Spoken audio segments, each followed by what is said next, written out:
Ta-da! We have Batman! Batman 89. People will shoot me in the face for saying this. Batman 89, to me, is the best Batman movie. I watched The Dark Knight, and I watched Batman Begins, and I just don't get it. I know that's like sacrilegious to a lot of Batman fans, but I just don't get it. They're fine, but they do not have the unrestrained whimsy and weirdness that Tim Burton's Batman has. And also, Jack Nicholson as the Joker. And Batman can't turn his neck in this movie because of the way they made the Batsuit, which is hilarious.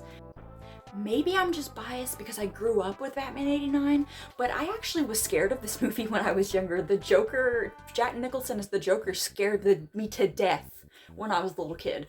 And I never really watched it outside of my childhood. But when I got back into Batman a couple of years ago, I was like, well, I gotta watch Batman 89. And like, I just had a bunch of nostalgia rushing back to me, you know? So maybe I'm biased, maybe.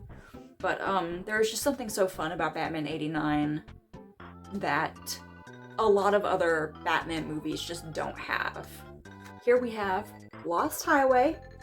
This could be my favorite David Lynch movie. Rest in peace, David Lynch. Don't ask me to explain what this movie's about because I literally couldn't tell you. All I can tell you is that there's a guy and his wife dies and they think he murdered her, but maybe he didn't, but maybe he did. And there's another guy, and Patricia Arquette plays two different women in this movie, the girl who gets killed and a different girl. There's just so much going on in Lost Highway, but there's something that I love about it, and I think it's because David obviously was trying to do something different with this movie. Like, I guess you could say his other movies feel very like... Obviously, his movies don't feel grounded in reality, but this movie, I was really surprised by how modern it felt for the time it came out. And I mean, it has Rammstein in the soundtrack, so that's a big plus for me. It's got cool visuals, it's pretty creepy. There's literally an actor in this movie who like totally killed his wife in real life, who plays the scariest man you've ever seen in a movie. Okay, so this video is getting long enough, so I'm gonna speed run through these last few movies. First we have Manhunter, which is the very first adaptation of the Thomas Harris novel Red Dragon that was made, and it was made in the 80s, and it stars, what's his name?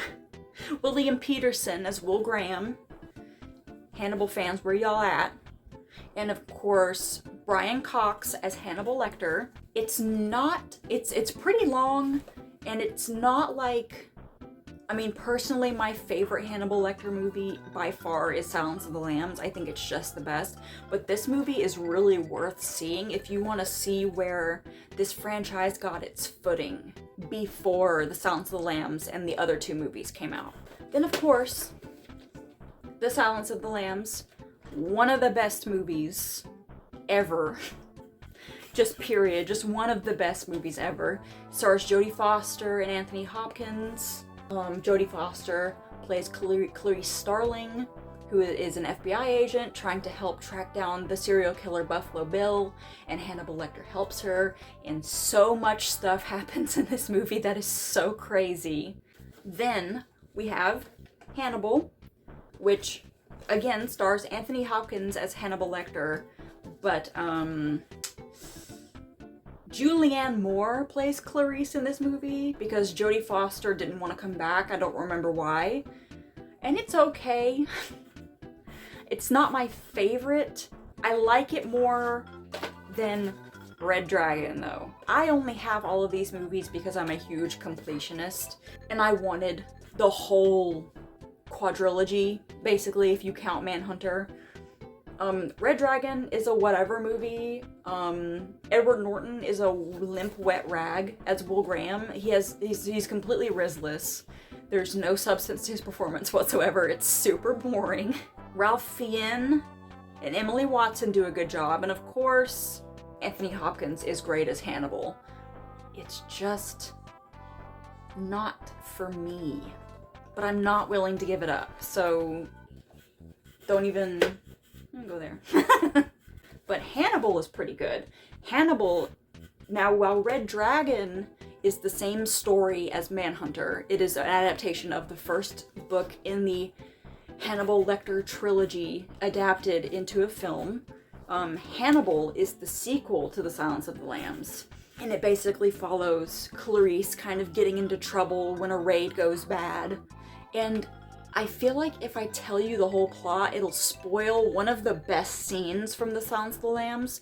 So I'm not going to say too much. I'm just going to say Clarice gets into some trouble. She gets into a little bit of a bind. We are down to our last 3 movies.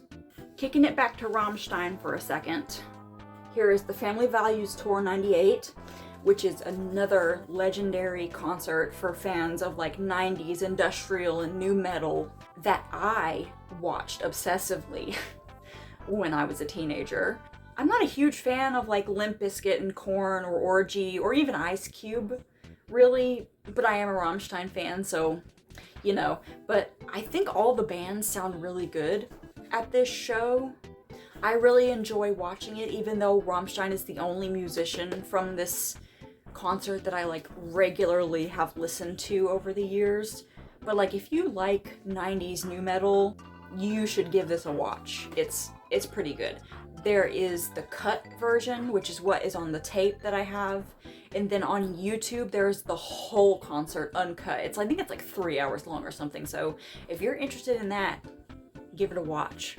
And finally, the Terminator collection has The Terminator and Terminator 2 Judgment Day. Again, like I mentioned earlier, I'm really into the Arnold Schwarzenegger sci-fi action movies, and The Terminator is genuinely, again, one of the best kinds of those movies that you can watch, in my opinion. In case you haven't seen The Terminator, I'll just say the plot. I mean, there's a woman, and there's a Terminator, and there's a futuristic Marine.